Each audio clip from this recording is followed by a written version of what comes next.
Despite reportedly being strapped for cash, Sean Diddy Combs is finding another way to make money even from behind bars, since it doesn't appear there are many buyers for Combs' lavish $60 million private jet. The embattled music mogul has been trying to sell the plane as the trial of his life is now months away. So he's reportedly finding another way to generate the cash, seemingly to pay for his high-profile and expensive team of lawyers to fight his sex trafficking case and dozens of civil lawsuits he still faces. It's no secret Combs and his high-powered defense team are pushing to get him released on bail ahead of his trial, which is slated to begin in May. His team filed their latest request on Friday, citing changed circumstances and new evidence that should allow the mogul to be released as he prepares for trial. According to court documents, which have been heavily redacted, the defense points to the nearly 24 terabytes of discovery material. According to the filing by the defense, the new material undermines the government's claims that Combs is a present danger.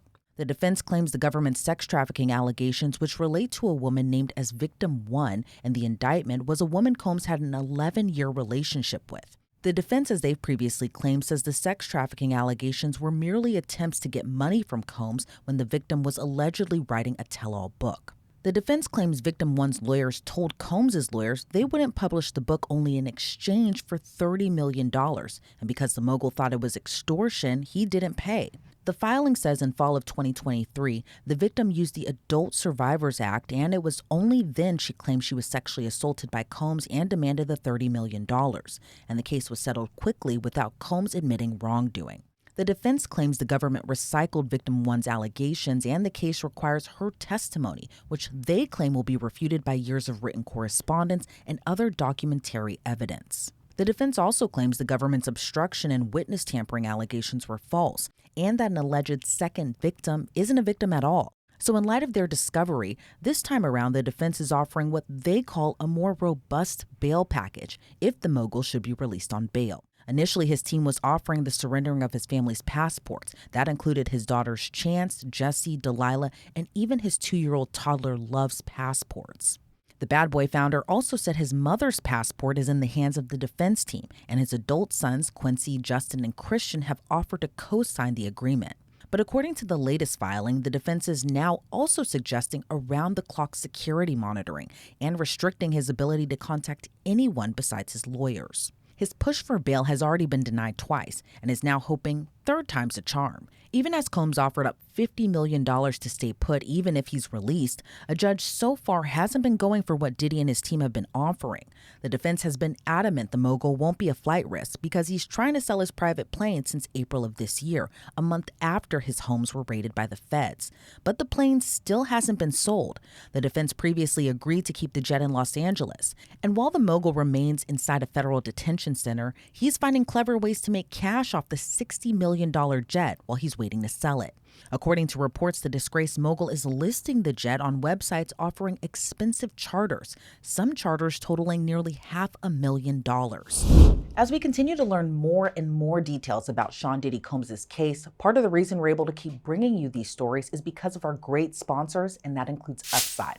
So you might be asking yourself, what's Upside? Well, it's a free app that gets you cash back on daily essentials like gas, groceries, and restaurants. Sometimes I only have time for a quick lunch break, but then there are times I can have a nice sit down at a restaurant, and I can use Upside for both. Plus, I can use Upside to get cash back when I do, and it's so easy and simple to use and completely free, so why not?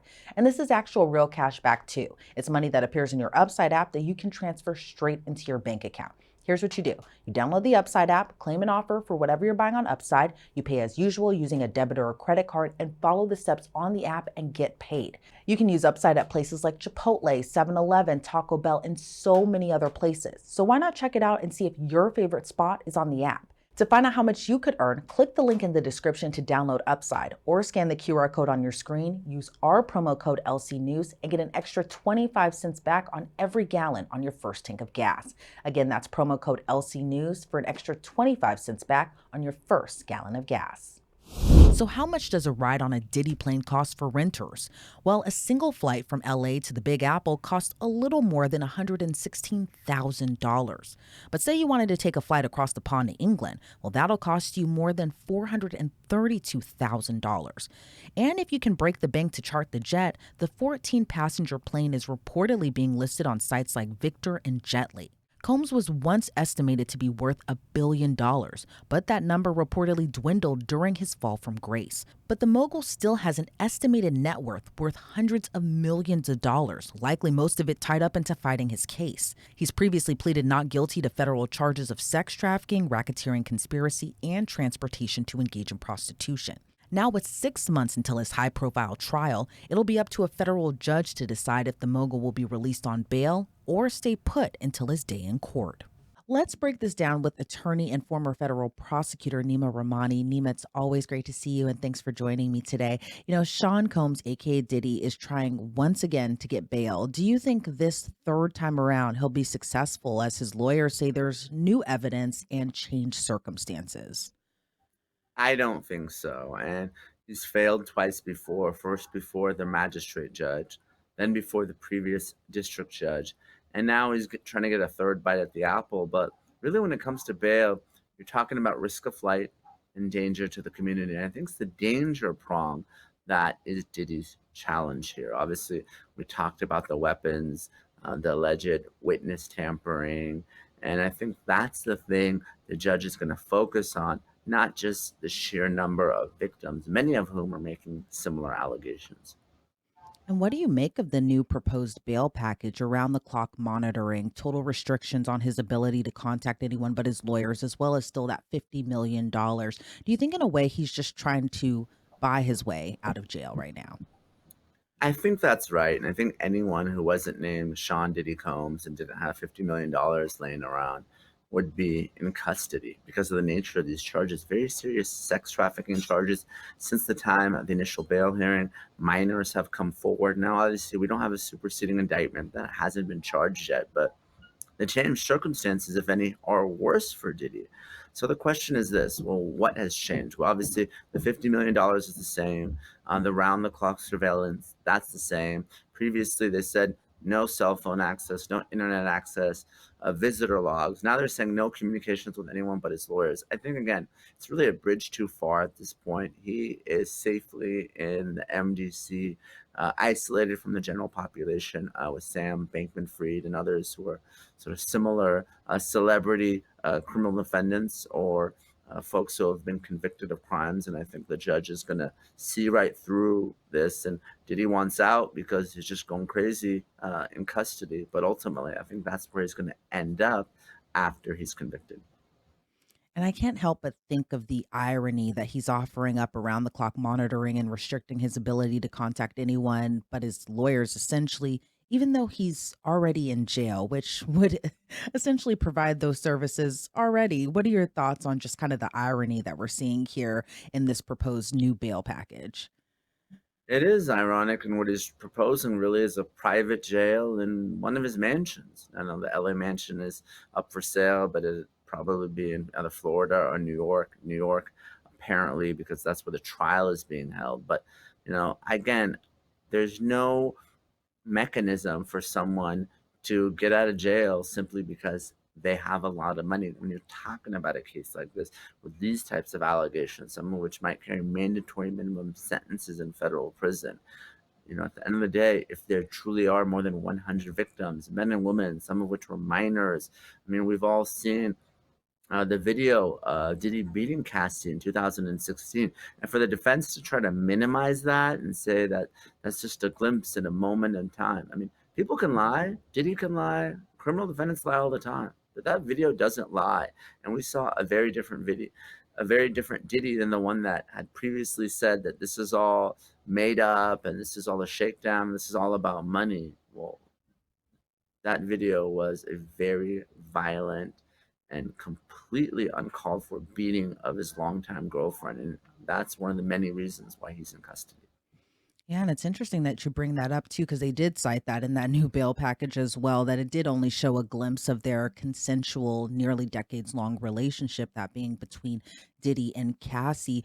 But what are your thoughts around that, kind of, that the defense is claiming that that is new evidence that they're citing in this bail package, that, they've been long touting that this is just a part of a consensual relationship, and that being part of the freak offs. But what do you make of just that allegation that that brutal beating that we all did see was just a so-called glimpse, and that the government's case is thin? Yeah, I can't help but laugh and shake my head. And, defense attorneys do their job, and their job is to represent their client, but that defies all logic and credibility. What about Cassie's bombshell lawsuit from November, where she said that Diddy forced her, raped her, forced her to have sex with male prostitutes, drugged her, all the terrible things that she said in that lawsuit? Was that just a glimpse of their 10, 11-year relationship? So if you believe victims, and I believe Cassie, I mean, Diddy should absolutely remain in custody until trial. Trial date's in May. It seems like a long time away, but it's around the corner. It's only 6 months away. If it happens, and he wants to prove that all these victims are lying and they're all wrong, and that this was all consensual, he should do so before 12 men and women. I don't think he should be out of custody right now and put others at risk. And as a former federal prosecutor, I think, a lot of us are kind of anxiously waiting for this potential superseding indictment. Talk to me a little bit about your expertise and kind of how long that process may take from when the grand jury meets to adding those potential additional charges, especially in a case like this. Well, U.S. Attorney Damien Williams has moved pretty slowly in this case. We talk about the November lawsuit, November 2023, of course. Cassie filed the lawsuit. The March raids of his LA and Miami homes, and it took about 6 months for that first indictment to come down. And it wasn't a very long indictment named One Victim V1. Clearly appears to be Cassie Ventura.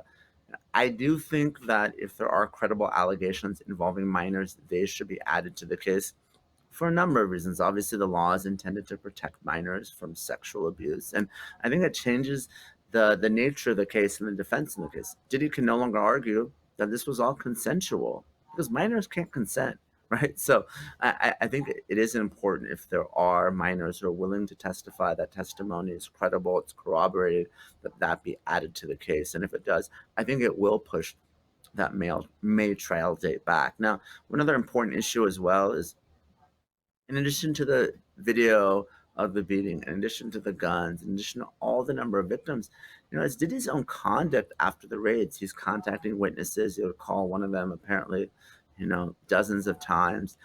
He apparently talked to his sons about pizza boxes, and there's some allegations that maybe that was related to the destruction of evidence. So you don't want someone who's out, who's potentially obstructing justice, tampering with the witnesses, and really impeding the administration of justice. So the case needs to move forward. The witnesses need to testify without fear that Diddy may try to bribe them, may try to intimidate them, or otherwise do something that may affect the integrity of the case. And Diddy's been behind bars for about 2 months now. Do you think it's finally setting in just the seriousness and gravity of the case that he's now facing?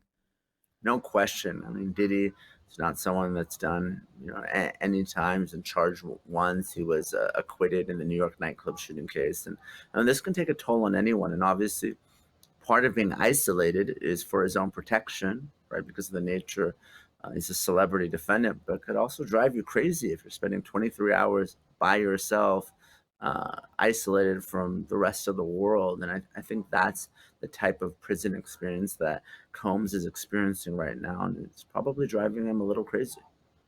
Yeah, and going from, mega million dollar mansions, a private jet to now being in a federal detention center, I'm sure that that can also be kind of an interesting adjustment to say the least. And going to the private plane in this instance, Diddy's attorneys have been saying they've been trying to sell this plane since April, again, trying to possibly prove that he's not going to be a flight risk. But there are no buyers, but instead they're reportedly renting it out on a service that's like Uber, but for private jets. Does this come as a surprise to you? And do you think he's renting out the plane because he's truly strapped for cash right now? I think Diddy's net worth has taken a significant hit. Obviously, aside from his music, he has other businesses, alcohol, merchandise, and he's probably one of the most disliked people in the country right now. So I don't think anyone is really interested in working with him. People that probably owe him money aren't paying him, I imagine. So, it was reportedly worth $1 billion. I don't think it's worth anywhere near that anymore, maybe hundreds of millions of dollars, but spending a lot of money in legal fees. He's got an army of lawyers who are fighting for him every step of the way. And he's also facing this flood of civil lawsuits every week. It seems like Texas Attorney Tony Busby is, filing more lawsuits. Maybe it took a week off because of the election, but I expect that to resume.